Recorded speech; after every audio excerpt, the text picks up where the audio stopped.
This is the second reading podcast for Chapter 5, and there aren't as many ideas in this one as there is in the first one. We talk briefly about time plots. Now, all that is to me is the x-axis is time. Okay, nothing really important there.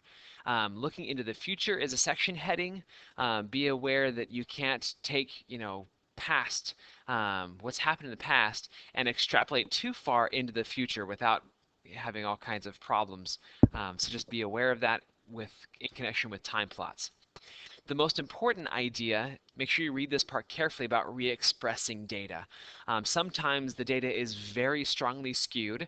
For example, in the book they talk about number of CEOs and the amount of money that they earn. Sometimes data is very, very skewed, and so you have lots of outliers according to our previous definition.